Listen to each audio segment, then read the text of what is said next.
So this might be a reason not to fool around with old radios. Okay, so these things here are called vacuum tubes, and a vacuum tube is a device that you can put voltage into it, and it will amplify the voltage through control signals on something in here called a grid. So these little things heat up like light bulbs, and you can pretty much ground the cathode in these things, and then you can put a hot, this the plate is this outer shell is called the plate, or that's the anode, and you can basically put say 150 volts on there and a resistor feeding it, and then across that resistor you'll have a voltage that'll be amplified if you change the grid. But anyway, my point is, if you see the pins in these things, look how gross they are. They're all discolored and screwed up. So I've been trying to debug problems in this receiver or this transceiver, and I noticed when I touched this tube, the thing kind of went crazy and it crackled a lot. And I thought, gee, so these things are all corroded and funny. Anyway, a tube goes into a tube socket, and that's a tube socket. So, all you people who have grown up like in the 90s and 2000s, you don't know or care what this stuff is, but tubes basically became transistors, and then transistors became circuits in integrated circuits. They became miniaturized.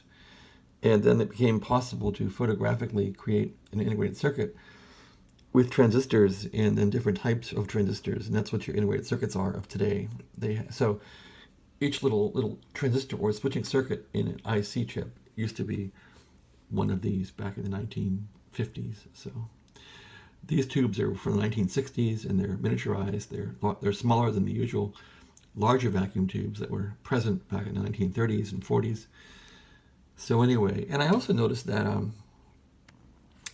this tube requires a shield on it to keep noise out of it, or to keep electrical impulses from interfering with the tube's operation. And because this is an intermediate frequency strip called an IF strip between two IF cans here, and so these are IF cans, this is an IF amp. And what I found was this shield basically is holding the tube up from contacting the socket through some sloppy engineering here, and I thought that's pretty crummy. So looking at that one, how it has like a gap there, I took the shield, since these shields are lost anyway, they didn't come with the radio, I took this one off. And now this tube had a shield on it. You can see where the shield was, but I took the shield off, and now the tube fits in there real nice. So since I don't have shields, I'm just going to run this thing without them and see how it goes. But this tube was my guinea pig, and I took it out first, and I cleaned it all up nice and pretty.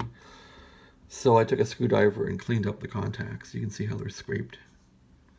Boy, they still don't look too good, do they? But that made a marked improvement in the operation of this radio. So I don't know. Is this worth it?